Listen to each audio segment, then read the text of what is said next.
प्यारे दोस्तों, याद रखना, सत्यमेव जयते, सत्य की विजय होती है। लेकिन लोग क्या करते हैं, स्वार्थ और अहंकार और मतांध दुष्टता के काल चक्र में पड़ के दुर्योधन, रावण, हिटलर बन जाते हैं, ईरानी बन जाते हैं, एटम बम बना के दुनिया को बर्बाद करेंगे। और फिर विपरीत दिशा से आते हैं Putin, Zelensky, Donald Trump, Hezbollah, Hamas, मुल्ला मुनीर और शैतान की औलाद। ये सारे खुराफाती जानते नहीं कि सत्य है प्रेम, सत्य है सहयोग, सत्य है विनम्रता, सत्य है सेवा की भावना। अब भारत की बात करता हूँ। ममता बनर्जी को देखो, केजरीवाल को देखो, घोषरीवाल को देखो, यादव, लल्लू, मुलायम को देखो। ये नाचीज, गंदे नाली के कीड़े असत्य के रास्ते पर चल के अपने देश की जनता के साथ धोखा किया, फरेब किया। सत्ता का लोभ इतना जकड़ लिया इन लोगों को कि अहंकार रावण को भी लात से लतिया के उससे आगे निकल गए। दुर्योधन की भी घमंड और अहंकार को चूर चूर कर दिया। ममता कहाँ गई है? ये भूतनी, ये कमीनी दर दर की भिखारी बन चुकी है, ठोकरें खा रही है, सभी लात मार रहे हैं क्योंकि असत्य के रास्ते पर थी। अहंकार इतना कि मोदी को गाली देती थी। किसी का अपमान करने में इस बेशरम औरत को शर्म नहीं आती थी। आज सोनिया का चरण स्पर्श कर रही है, चरण धूल से अपने ललाट पर लगा रही है। हिंदुस्तान की सभ्यता संस्कृति के खिलाफ इसने बात किया। सबसे गंदा धर्म हिंदू बोला। जितने भी घुसपैठिए थे सबों को बंगाल में वोट बैंक की बैंक बना के रखा। इन चोरों का क्या हालत हुआ? केजरीवाल, भोसरीवाल को देखो, कहाँ गई उसकी चालाकी? रेबरी कल्चर शुरू किया, पब्लिक बिक गई। फ्री बिजली, फ्री पानी करके सबको चारा घोटाला लल्लू ने किया। मुलायम के ख़ानदान को देखो, ये नचवाते थे फिल्म स्टार के लोगों को बुला के। इन देशद्रोहियों का हाल क्या है? ये लोग अनपढ़ गंवार है भाई। ये लोग जानता नहीं, सत्यमेव जयते, प्रेम ही सबसे बड़ी ताकत होती है। देशभक्ति सबसे बड़ा कर्तव्य होता है मनुष्य का। सुभाष चंद्र बोस, भगत सिंह, चंद्रशेखर आज़ाद की छवि बार बार दोहराते हुए केजरीवाल ने लोगों को मूर्ख बनाया। उनकी तस्वीरें अपने कैमरे में लगाया।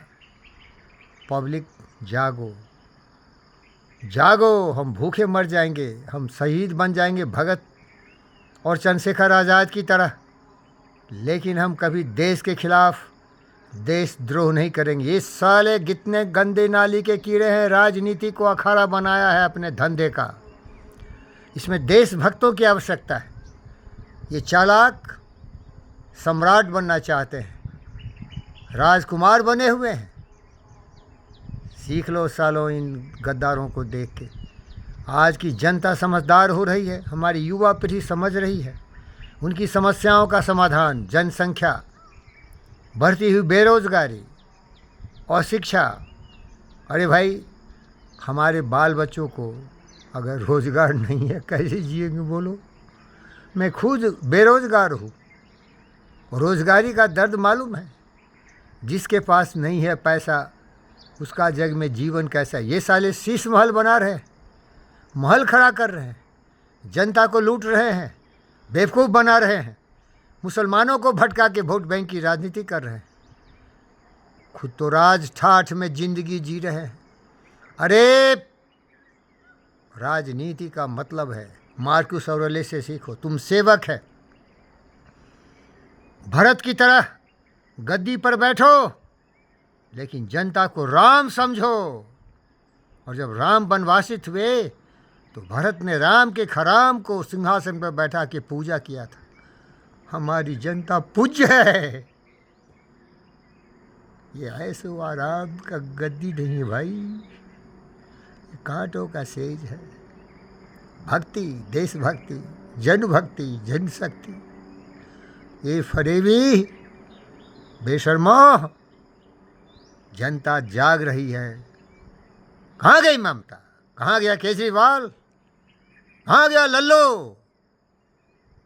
कहाँ गया? कुर्बानी सीखो, बलिदानी बनो, देशभक्त बनो। हमारी देश की जीव जंतु पशु पक्षी मनुष्य की रक्षा में समर्पित हो जाओ। जाओगे एक दिन, कुछ भी शाश्वत नहीं है। मेरे दोस्त गौतम सिद्धार्थ ने कहा था, यहाँ कुछ भी परमानेंट नहीं है। साधो ये मुर्दों का गांव, राजा मरी हैं, प्रजा मरी हैं, बड़ी हैं जिंदा जोगी। सूरज मरी हैं, चंदा मरी हैं धरण्य आकाशा।